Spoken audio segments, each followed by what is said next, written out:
Enemy located. Down one. Nice. Enemy located. You smoked. Oh my god, dude. I can't see. Oh, Down another. nice, good shit. I'm waiting on y'all. Alright. Yeah, I'm back up. Where's the last? Close. Slam. You ready? Nice. I'm going. They're resing. Enemy located. One's dead. Moving up. Where are Moving you up. going? Where are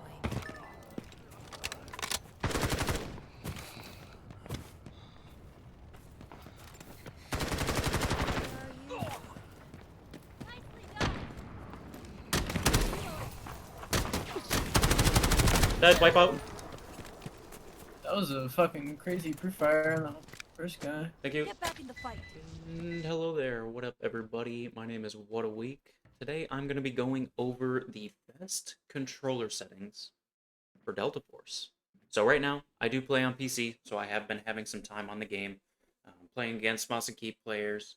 It is very different playing against mouse and key players with controller, but when console drops, scheduled for the 19th, it should be the same, should have the same settings, everything should transfer over. So today, I do want to share my settings with controller, and hopefully it can help out y'all, and especially if the console drop goes well, hopefully a lot of people can benefit from it. So, I'm going to quickly go through some of my settings, and I'm going to go through all of mine, take what you need, but I'm going to start going through these.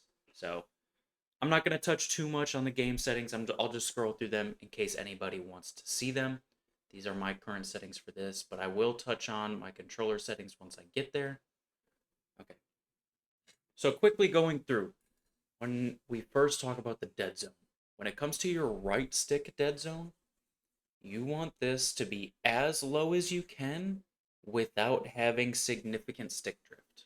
So quickly going back into my game, if I'm just taking my finger off my analog stick, obviously there can be some stick drift. But the thing is, if my finger is on my stick, there is no stick drift. So you want to be able to have minimum stick drift while you're playing the game. So as low as you can go on your stick drift, you want it, because you don't want to be trying to line up a sniper shot. So say, for example, you have a sniper here, and you want to look exactly at a corner. You want your stick drift to be 0, so that way your sniper can stay centered. Whereas if you have really bad stick drift, it could start to wander up to the right, and it could be a lot more difficult to hold an angle. So when it comes to dead zones specifically, you want your dead zones to be as low as possible, so that way it can be the fastest responsiveness, but you don't want it to hinder your aim. So when it comes to stick, make this as low as possible. Right stick maximum input I have set to 95. Left stick inner dead zone is going to be as low as you can make it without your controller just randomly walking back. So like if I turn this down to 0, controller settings, turn this down to 0, my controller, my player just starts moving on its own. So when it comes to that, when it comes to your left stick dead zone, you want this to be as low as you can make it without your controller randomly moving and your person randomly moving. And then the left stick maximum dead zone, maximum input, I have set to 99. Now, this is going to be the meat and potatoes of the program here. So we have our sensitivities. Sensitivities are going to vary based on how you play other games that you've played. So I'm going to put my sensitivity, and I highly recommend you tailor the sensitivity to whatever works best for you. For this game, if you have crossplay on, if you're competing against mouse and key players, you're going to need to be able to play on a little bit higher of a sensitivity if you want to keep up with them. So I recommend taking these sensitivities and trying to tweak them to whatever works for you. But I do want to highlight linear is probably the most consistent. This is what I've been playing on, and it's been working fairly well. The hipfire horizontal sensitivity I currently have set to 435. Like I said, the higher sensitivity, the better. So use this as a starting point, and if you can keep cranking it up, especially for the horizontal, I would recommend. Vertical I have set to 180. Everything else I have set to 0 all the way down to ADS horizontal sensitivity. I have set to 195 and 155.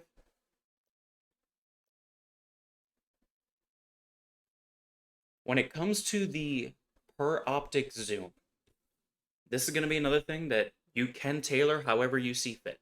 So like right now, I have a sniper. I have a sniper on this class. So say you like the 4x zoom where it's at, but the 7 or 8x zoom is way slow. If you think it's way slow, just turn the per optic zoom for the 7 to 8x up a little bit. So I would recommend leaving it at 1, and just as you mess around with the more scopes, just do whatever you see fit. Okay, one thing I do want to highlight is the sensitivity transition mode. This is going to be when it goes back and forth between your hipfire sensitivity and your ADS sensitivity. So if you have toggle at the start of your ADS, as soon as you start your ADS, that's when it's going to quickly go into your ADS sensitivity. So as soon as you start ADSing, you're going to have a different sensitivity. And if you do it on the end, so say you have it to the other one, you have it at the end, it's not going to start your hipfire, your ADS sensitivity, I mean, until you get to the end of your ADS. So what I recommend, because a lot of other games have already incorporated it, I would select sensitivity transition mode to ADS transition. So your sensitivity will swap when your gun actually hits the ADS. So that is what I recommend. And then you can copy the rest of these. I have everything else off. And then when it comes to the vehicle sensitivity, I highly recommend y'all try to experiment this. I am a strictly operations player, so I don't spend time in vehicles. I don't experience these, so I don't mess with these too much. But I highly recommend tailoring these, and just start with the base ones, and if it's too slow, bump it up. But when it comes to strictly gunplay, these are what I highly recommend for your sensitivities and dead zones. And then obviously make sure your aim assist is on. So when it comes to the actual layout of the controller, I also know that this is going to vary depending on the type of controller that you have. So for me, I play on the PlayStation Edge controller. I have 2 back paddles, so that is what I'm going to be basing this off of. I understand that not everybody does have back paddles. So when it comes to the layout of the controller, you're just going to have to bind it whatever you've been using for other games. But I'm going to go based off my current controller input and kindly my thought process on why I have the current binds that I have. So all of this you can leave default. When it comes to movement, I have auto run selected, and then run tactical sprint control, I have toggle, tactical sprint activation, press while sprinting. This stuff doesn't really matter too much on operations because of how the sprint bind works, but those are all my controls for this. So swapping LB, RB, and LT and RT. I do have this on. I do use my top buttons, my L1, R1 to aim and shoot to get that faster rapid fire. I've done that forever, and that is what I do. Aim control, I have set to hold, so you don't have to, so you continue to hold your trigger, and so you can aim. And then highly recommend just taking these and copying them. One thing I do want to highlight is auto hold breath. Leave that on. So that makes it so that as soon as you ADS, your scope will be centered because your character starts holding its breath. If you have that setting off, if you have auto hold breath off and you go to ADS, your scope is going to start moving. And you'll have to hold your breath in order to get your scope to center. So with the amount of breath hold that you get in this game, I highly recommend on controller. This is a controller only. This is a controller only setting. I would highly recommend turning this on. Lean peak, I recommend toggle, so you only have to press the button once. You don't have to continue to hold it. And I have all these settings off, and then these are just going to be whatever. But next, getting into the actual controls. So movement, obviously, you have your sticks.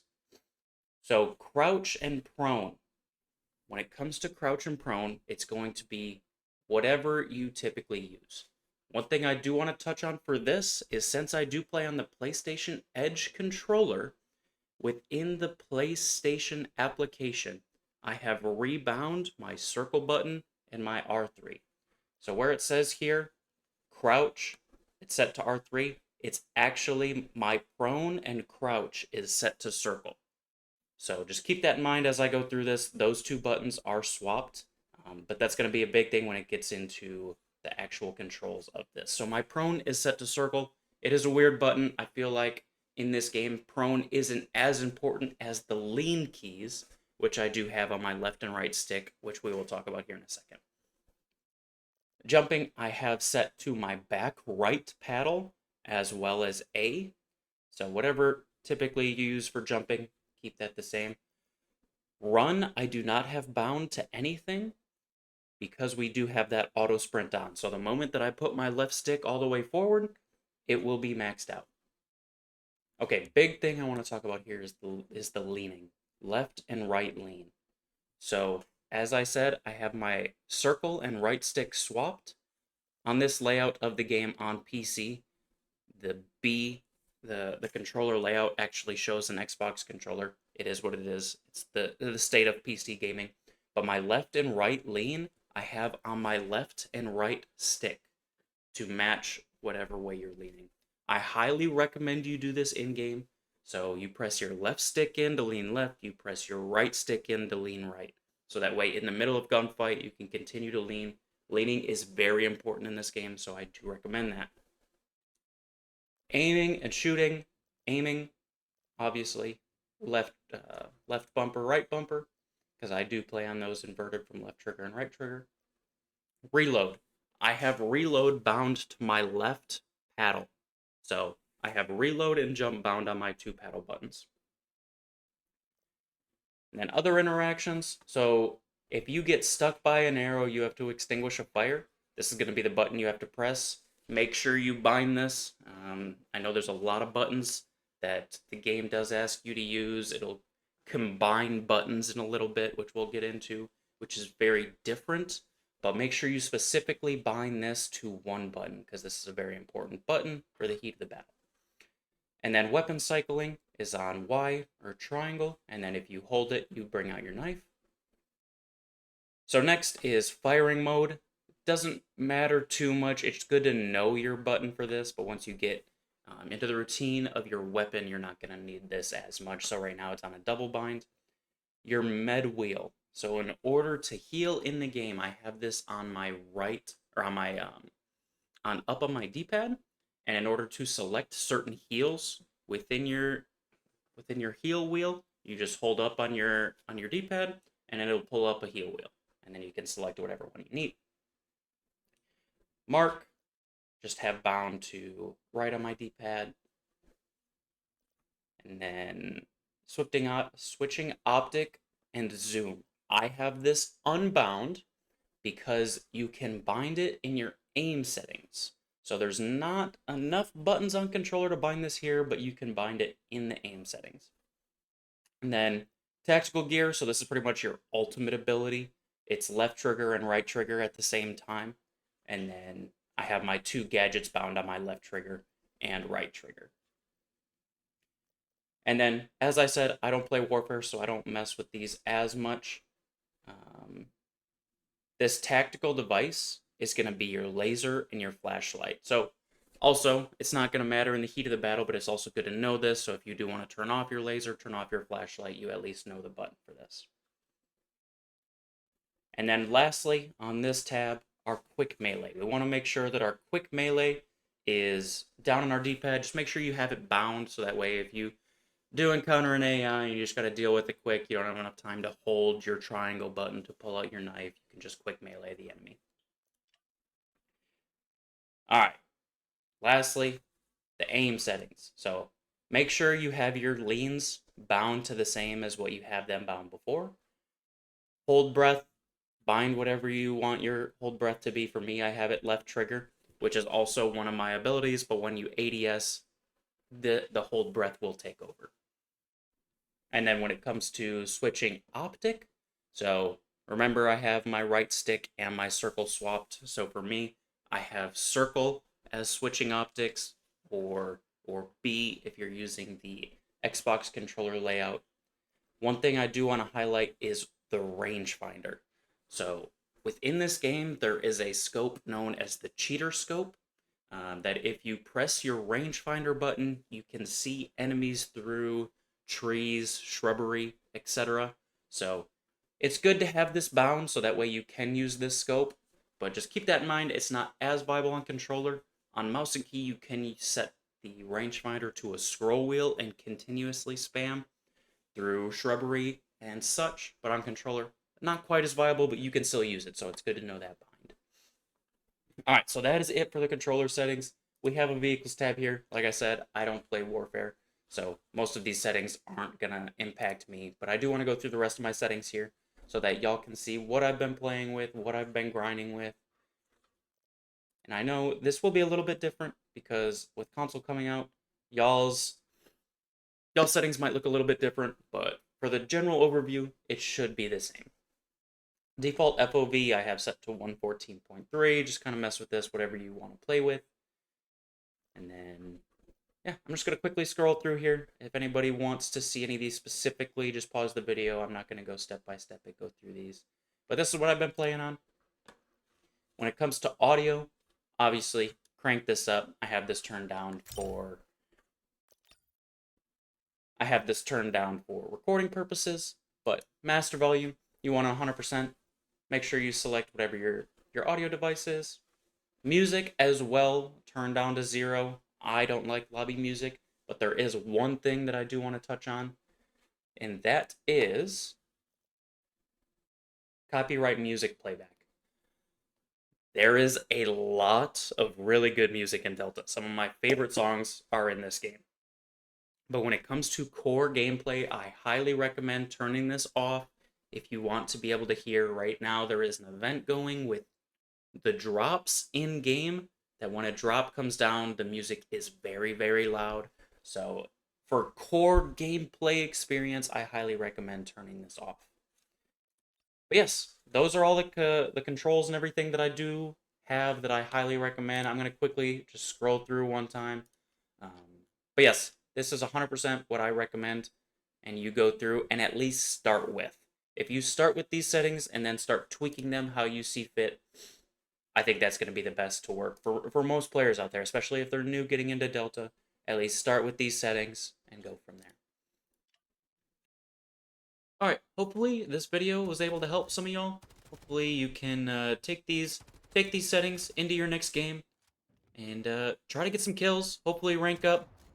I also stream on Twitch under What a Week, so What a Week 2_. I will post it in the description if anybody wants to come hang out. We'll be streaming Delta, so I want to thank y'all for coming and hanging out, and I will catch y'all next time. Alright, adios, and good luck on your Delta Force journey.